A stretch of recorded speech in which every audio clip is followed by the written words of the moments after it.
Some of the ones I want to highlight are ones that, as we look at 23, um, they're really, you know, what the industry leading players are saying. And a lot of research and money goes into these reports. So it's not just like somebody sticking their hand in the air and saying, I think it's going to snow. I mean, there really are detailed research and connecting the dots in these forecasts.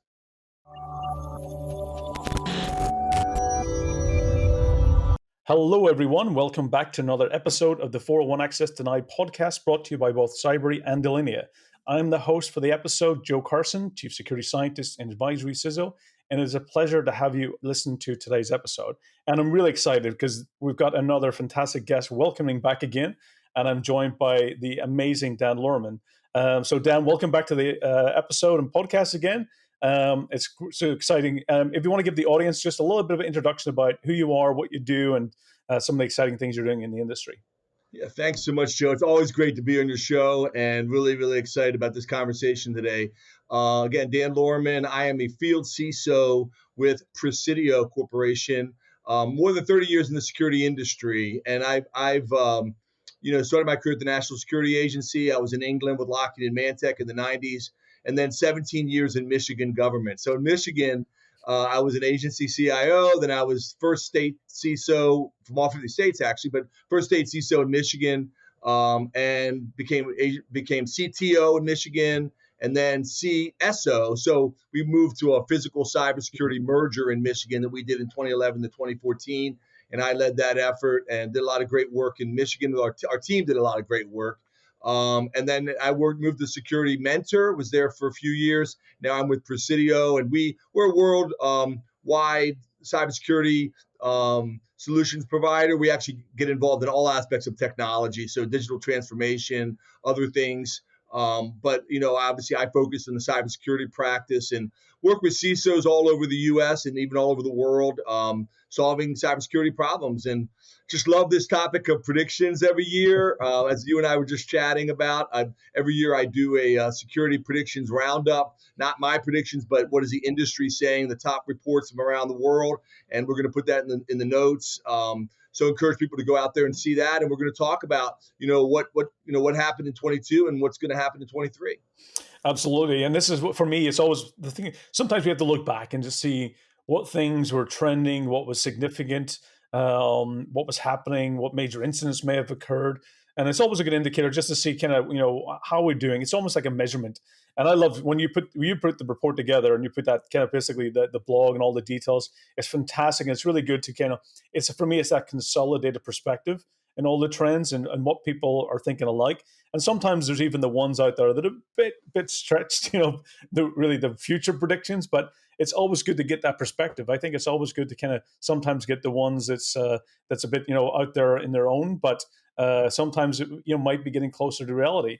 So it's great to have you back on. I'm really excited about the conversation today. And so definitely all the great work you're doing around the year-end event predictions. Just for this year, is there anything significant that stood out? Any of the kind of trends in 2022 that was something significant that may have changed the future direction that we're going? That may have been something that we have, starting to, new threats that occurred. What specifically stood out in 2022 for you? Yeah, so I put together just last week a blog, and we'll link to this as well, a cyber review every year before I put out the prediction report. And so my headline this year was "The Year the Ukraine War Shocked the World." And so I think the Ukraine war played into so many aspects of cybersecurity globally and even the United States. And I think kind of the good, the bad, and the ugly, but I just kind of highlighting, I went back and looked at all the different pieces that we've done and looked at, all the different aspects of that and the attacks. I mean, I think there's so many aspects that we could talk about, but, not just the preparation, things that did and didn't happen. I mean, on the good side, some people were saying, Russia would retaliate against the United States and we might see, a nationwide blackout or, really critical infrastructure being hit. And some of that did happen. We'll talk about that. There was some minor, I'd say minor, certainly nothing like the Colonial Pipeline this year, but there were certainly some critical infrastructure attacks that happened, but nothing that was people would put on the radar as being like, Russia Mhm. retaliated against the United States in cyberspace. But there were a lot of attacks. It played out in a wide variety of ways. Mhm. And I think, we saw that in March when CISA came out with what we call the Shields Up Yeah. campaign. Yep. And you can go to CISA Shields Up. I think we've talked about that in the past, and some Mhm. great tips for organizations on how to protect yourself. If you haven't been to that website, go to the CISA Shields Up website, but kind of talking about those threats. But, a lot of fear around that and a Mhm. lot of attacks. I think, that led to, I'll just mention a couple of the things that, happened. The reporting mandates that came out in the Mhm. spring, that I think there's a lot of trepidation in Congress. The Republicans didn't really believe in necessarily having those reporting mandates. But when the Mhm. Ukraine war happened, all of a sudden it passed with almost unanimous, those Yep. reporting mandates in the banking sector. And I think, it's going to be going into lots of other sectors are Mhm. starting to see those as well. So I think that is a big trend. I think we have in July 22, I wrote a piece called Mhm. Attacks Against Critical Infrastructure Are Quietly Increasing. So while we didn't have any major attacks, we did have a lot of different types of attacks that hit some critical infrastructure in the Mhm. U.S. and around the world. Hacktivism, DDoS was a Yep. trend. Again, I think you could talk about record numbers, the surges, Mhm. 500% increase. I think we said between in the summer time frame and over certain months earlier this year. I'd love to hear your thoughts, Joe, whether that's continuing now, but a lot of people attributed that to the Ukraine war, Russia, Ukraine. NATO countries hit with unprecedented Mhm. cyber attacks. So when Montenegro got hit, Estonia got hit. Several countries that applied for NATO membership, like Finland, were hit. So Yep. you started seeing these, NATO attacks. I think, we could say lots more, but I think what happened in Ukraine clearly was the number one story, and the Mhm. spinoff from that. And I think that's going to play big into the world view of cybersecurity as we head into 2023.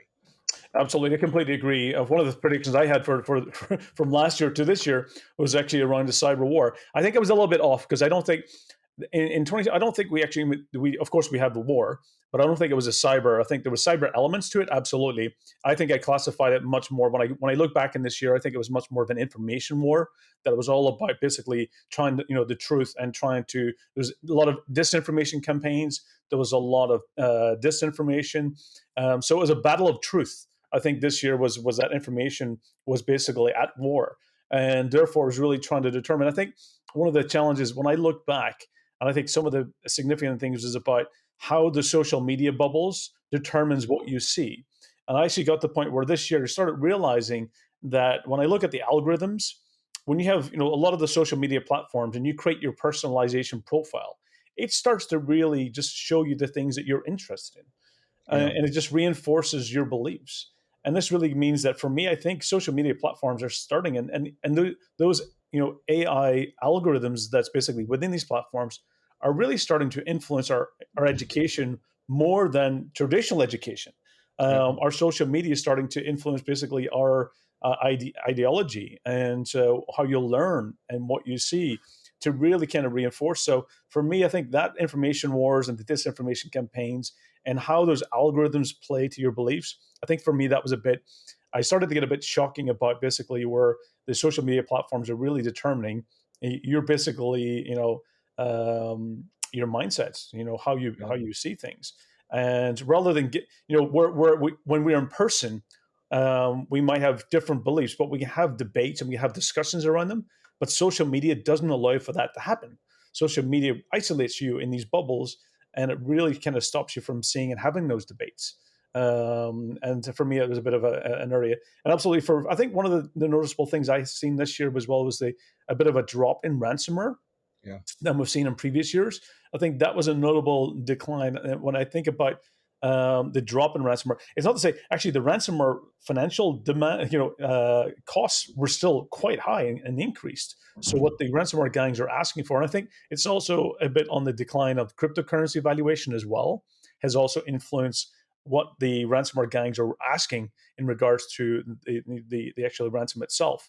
So I have seen, I think it's mostly a lot of that's to do again with the Ukraine war, where a lot of the ransomware gangs and criminal gangs operate out of certain countries which are under sanctions right now, and therefore, being able to operate, they've been, I guess, distracted into other operations rather than ransomware. So I think ransomware has been declined this year, but it's still something that we need to keep the eye on, because of course, the moment you take your eye off ransomware, it comes back with a much more devastating blow with new variants that bypass a lot of those controls. Hacktivism, absolutely. I think one of the things you notice is that people taking it into their own hands. And when they see or read something that they don't agree with, whether it being, Finland and Sweden deciding to join NATO, then of course, a lot of hacktivism and mercenaries taking things in. So I don't think a lot of the major attacks this year have been from state actors, but probably more from independent mercenaries who's going and doing things on their own.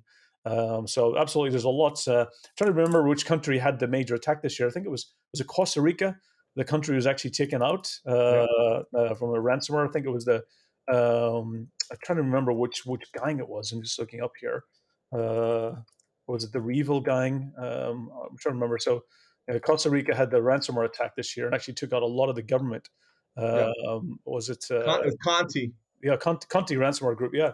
So for me, I think that was a big notable attack, was the Costa Rican one, because literally their pension schemes and how they pay and do all the financial things were actually completely taken out and under ransom. So from a government, an entire country to be under a ransomware attack, I think that was also significant to see how that played out as well. So it They was said also, in that attack itself, I mentioned that in my piece, and the $30 million each day that attack continued. So that was a huge Mhm. impact that hit, and so yeah, I mean that was a big one.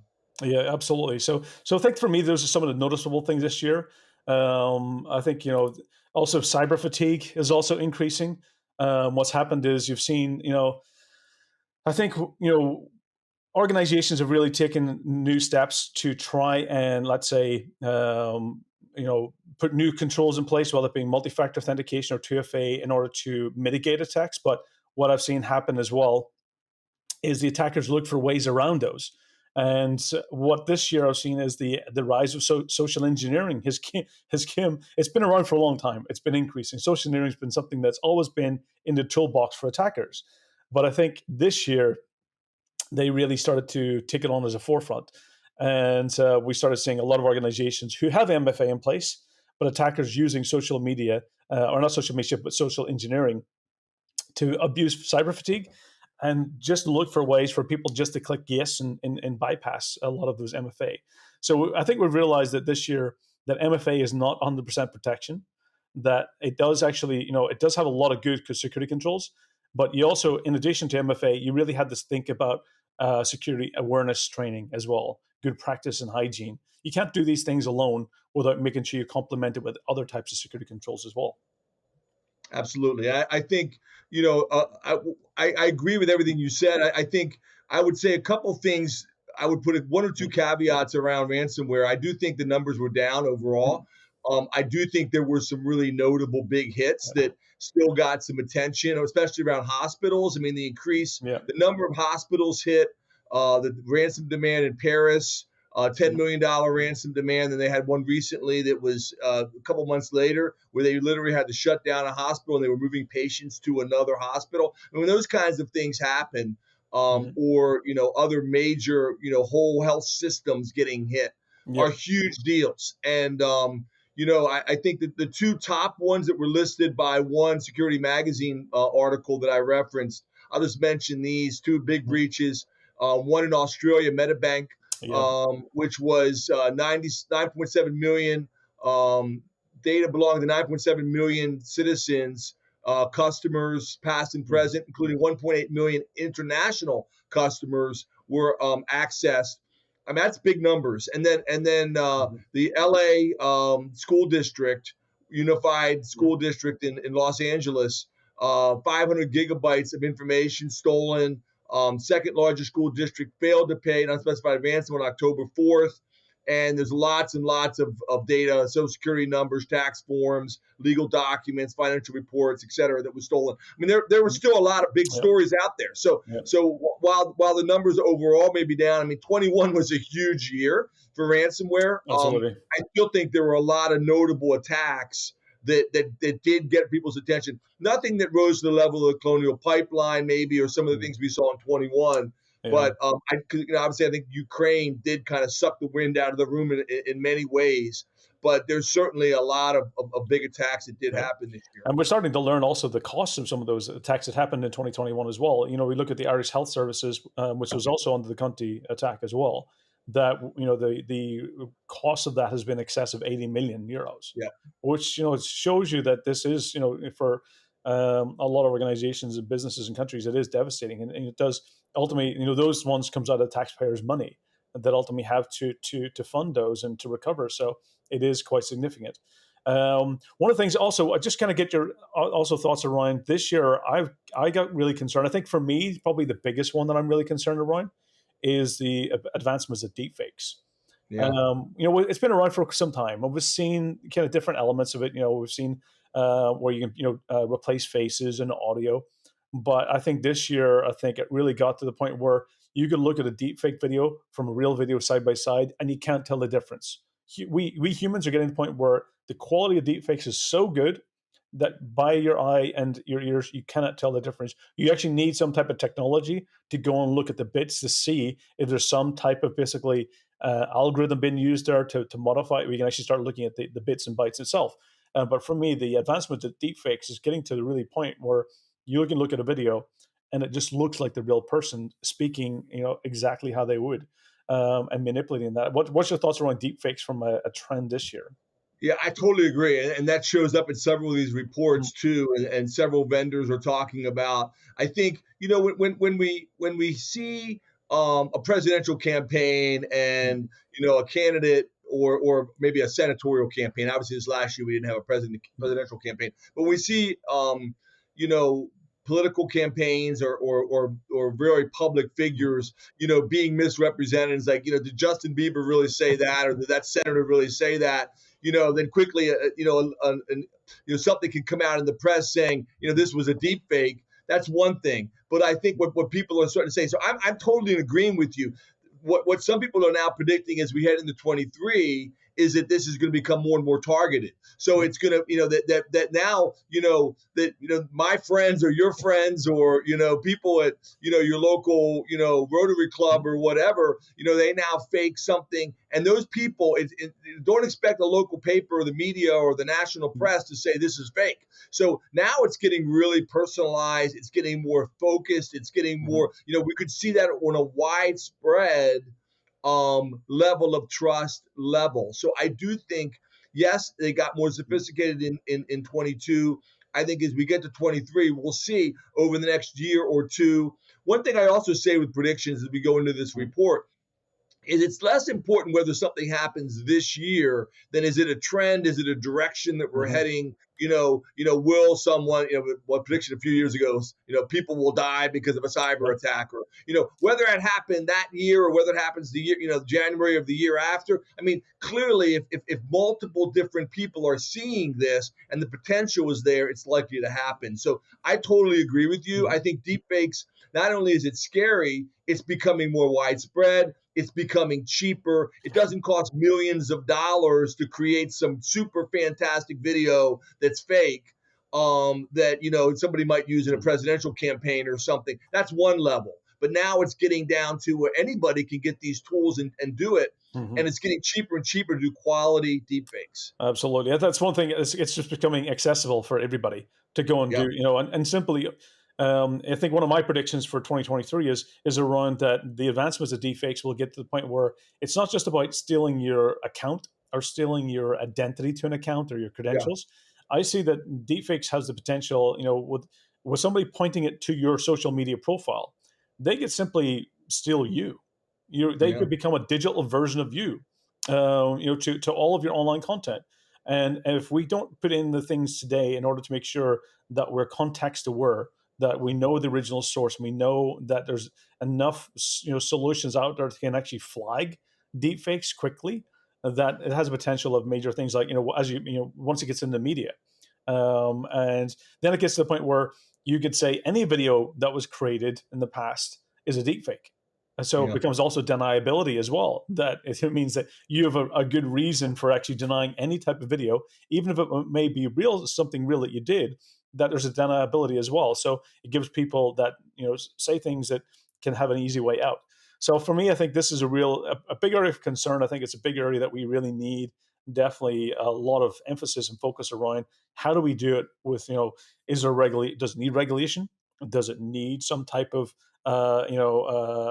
responsibility that we need to all come together with, some standards or government corporations? For me, I think this is up there with, the potentials of AI. Deepfakes is in that realm.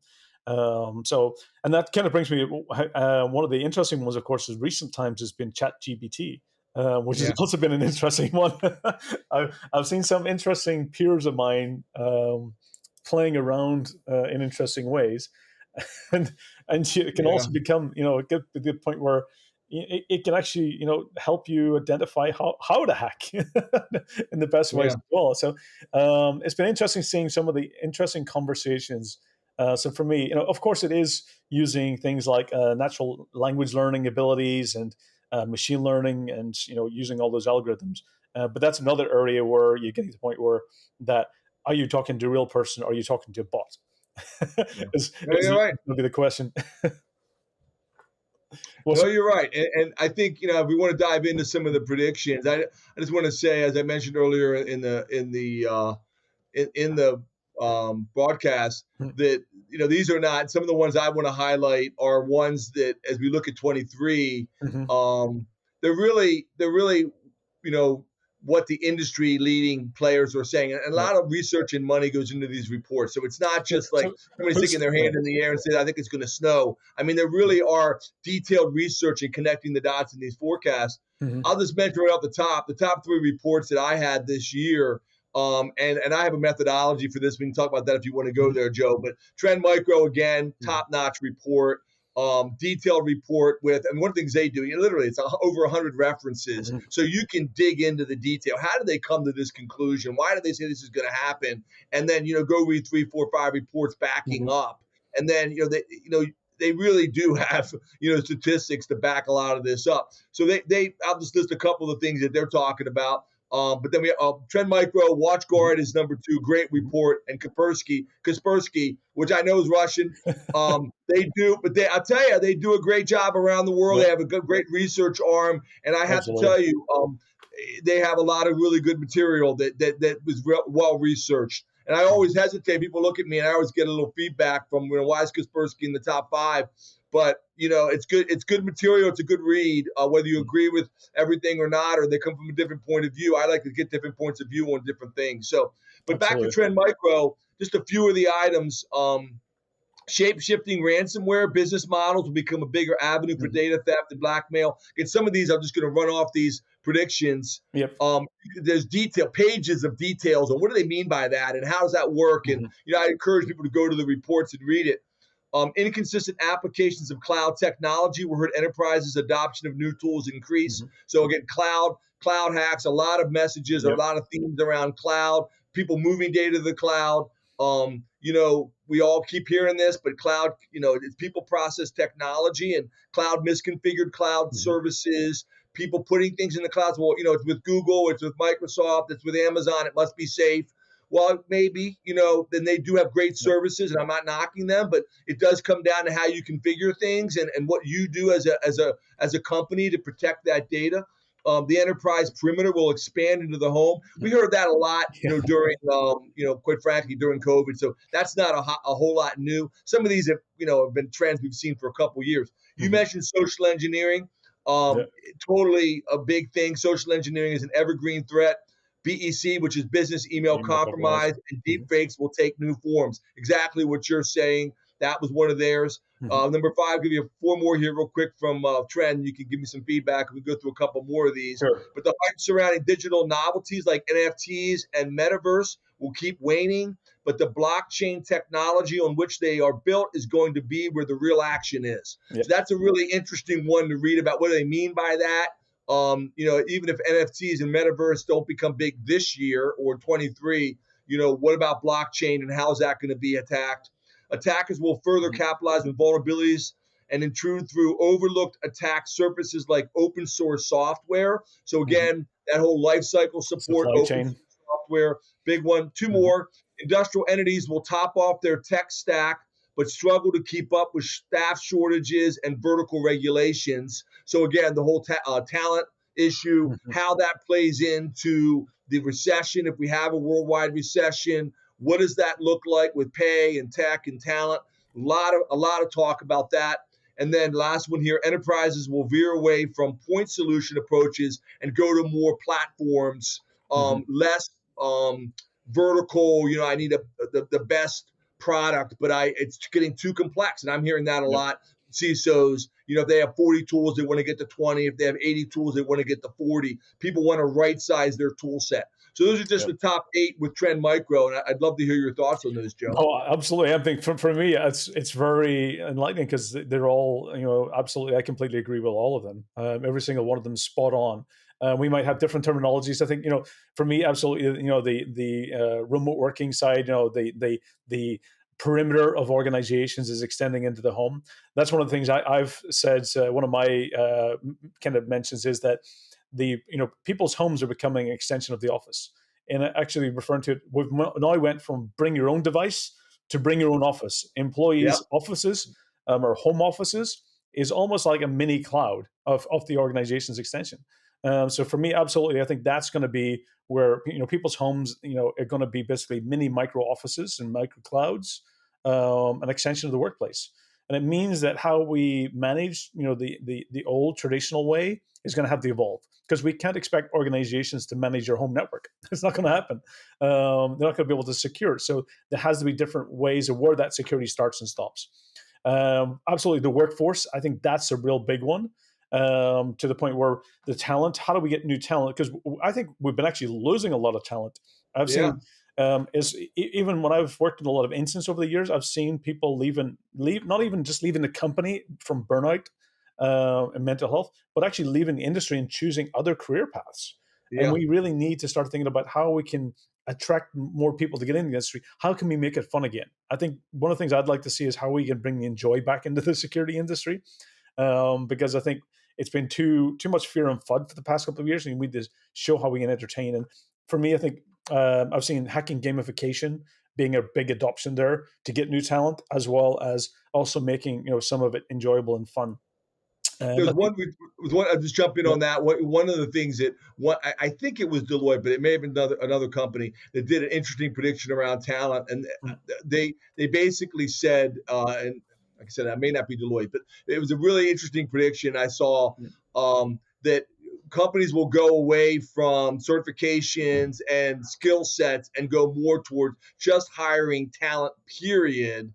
yeah, Um, to fill cybersecurity roles. And the philosophy is, well, how will they know what to do? Well, I mean, the idea, managing vendors, working as teams, working with others, bringing in the best and brightest, even if they don't have maybe the experience or the certifications or maybe even the college degree in the right field, and maybe they're not a computer security expert, but they're predicting that that's going to be one of the solutions. absolutely. I think completely when the talent side of things is going to be that you might be specialized in a certain area, but you might be managing those relationships Yep. from vendors, and vendors will be moving more to managed service providers or MSSPs, where you're Yep. basically managing that side of things. So it becomes more you're managing the relationship, and the expertise will retain in the vendor, and basically you'll be just basically pulling them in when you need them. I completely agree. That's one of the definitely ways forward, and also will expand. One of the things that to deal with social engineering. Is abusing people's trust. So we have to make sure that we have good cybersecurity awareness training programs that actually is about how we make sure that people can identify those. So it's all about how we can communicate to people. And I also think that one of the lacking areas of talent in our industry is therapy and psychology. Yeah. And for me, I think it's really about how do we make sure we have the necessary support from the with a team as well to make sure that we have all of the necessary kind of resources to make sure we're focusing in the right areas. One of the things that one thing that was probably missing, I think that we haven't covered is around also the cyber insurance. I Yeah, think that's. I was actually gonna bring that up because let me quickly go through the six for WatchGuard, the second list, real quick, and then get your sure. response. And I know we have to wrap up here in a few moments, but I always like WatchGuard every year. They're a smaller company, but they do a really creative job with a lot of their YouTube videos. They're a lot of fun.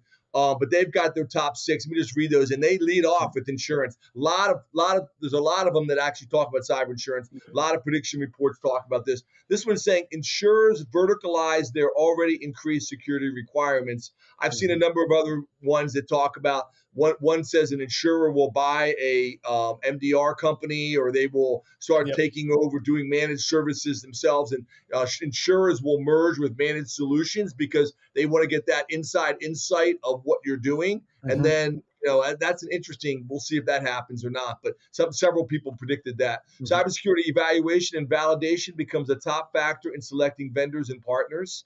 The first big metaverse hack affects a business through new productivity use cases. That's an interesting one. That's an interesting one. It was, yeah, definitely interesting. And I think another one here, MFA.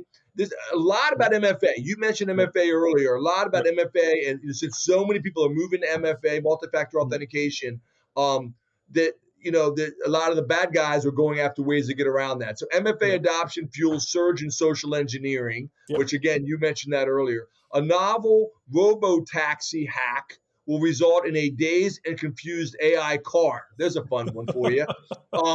So somebody's going to hack your car and drive it into a tree. AI coding tools introduce basic vulnerabilities into new developers' projects. So those are their top six. I'll stop and let you respond, but those really, a lot about really interesting. A lot about MFA. Yeah, really interesting. Absolutely, the MFA for sure, social engineering, all of that. The insurance one, absolutely interesting about the consolidation between EDR, MDR, and the cyber insurance industry. Yeah, because that's one thing. I think my worry is that cyber insurance companies, they're really looking how to evolve and make sure they reduce their exposure, because they have a big exposure into a lot of attacks, and they've been increasing their prices. They've been putting hard limitations in place in regards to what you get payouts and so forth, depending on the type of attack. My worry is that when I look at, some organizations are looking to cyber insurance companies as an alternative to the risk, and that concerns me. Is that here's the financial safety net. Is it you do good cybersecurity or you get cyber insurance? And I'm hoping that organizations are not making it an or decision, that I'm choosing either or. Because ultimately it should be both. The cyber insurance company should be requiring you to do good security, but that's not always the case, and not always evaluating that. So having that combination of EDRs and XDRs and MDRs all together with the cyber insurance company absolutely makes sense to me. So it'd be interesting to see if that one goes. The metaverse side of things, the meta side, that's an interesting one. That I always, for me. Not a 2023 prediction, but more of a long-term prediction, is definitely we will start seeing much more of VR and augmented reality. And I do see those types of attacks evolving in the future, where you'll have people, I've seen, using augmented reality and VR to do basically pipeline checks, where they're actually flying a drone. They're in their, the cockpit flying that drone. They're checking it for leaks. They're checking it for maintenance and doing repairs. And that's an augmented reality side, where they're looking through the lens of that drone. For me, that's probably an area, not 2023, but beyond a bit. But going into the metaverse, though, that'll be interesting. I've seen a lot of discussions around things like stealing your virtual home and your virtual money in the metaverse. Is that you may have built a house, you may have had all of this land and whatever it is, and people stealing it in the metaverse. So crime going. How do you? I think one of the things, we had Philip Aman on from Europol, and we were talking before about how does a criminal investigation go from the law enforcement into I've had my virtual house stolen. How does you need an avatar cyber expert? My family's going to see Avatar. You need an avatar cyber expert to go in there and do the investigation. I guess it'll be fun to see how that happens. Virtual cops, is that we're going to have virtual police officers in law enforcement? Something like that. Yeah, absolutely. So I know we don't have any more time. We're out of time, but I do like some of the Kaspersky ones, and the whole list is great. I encourage you to go read it. But they talk about the next WannaCry. They talk about mail servers becoming priority targets. Um, Interesting ones. A lot about space. There were a lot of predictions about space last Mm. year. Yeah.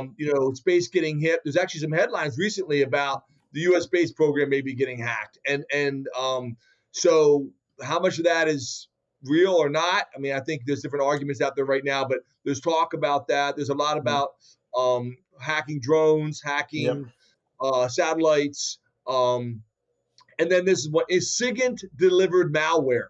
Signals intelligence for those in the NSA community and the three-letter agencies. That's a little spy novel, Yeah. So kind of we have trailer seen, for yeah, you. we have seen it Um, being, yeah, we have seen like the basically the buildup of ransomware, being embedded within a spreadsheet, and then there's a mathematical algorithm, a macro that will bring it together in all of those different fields and forms, and to be hidden in forms. So there is, I mean, but putting it in signals intelligence, that'll be pretty impressive, especially if it comes from different sources and it accumulates in a central location. That would be interesting if that was possible. I've seen data been moved between things like playlists. From a playlist, you might download a playlist from Spotify or some media or some streaming channel, and in the playlist itself, it's got all of the right codes and names. And then what you can do is basically, as long as you get something to execute, it can actually build that payload together from the playlist data. So there's some interesting aspects, but signal intelligence bringing it together that would be pretty impressive if somebody was able to come up and make that possible. Quite complex, I would say. But I would absolutely, say so as well, but it's interesting that it's coming from Kaspersky. So I'm not going to say anything more than that. But they know something yeah. anyway. So that it's been fantastic having you on the show, and really it's really enjoyable talking about a lot of these. And definitely we'll make sure we'll get for the audience links to the your predictions and review content from the show notes. And really interesting conversation, really. And some of those predictions for me, I'm going to go back and take a look at some of them, because for me it's I completely agree with a lot of them. Some of them are, I think, a little bit further down, and some we've already seen. I think the space one we've seen for some time. The question comes really into is the motive, is that yes, I think they've been hacked, but do they want to let you know that it's something has happened? I think those are more stealthy espionage types of attacks that's usually using cyber. But really interesting, and really looking forward to reading it. And as always, it's been a pleasure. Any final comments you want to let the audience know? No, just thanks a lot. Appreciate being on your show, and wish everyone a happy holidays.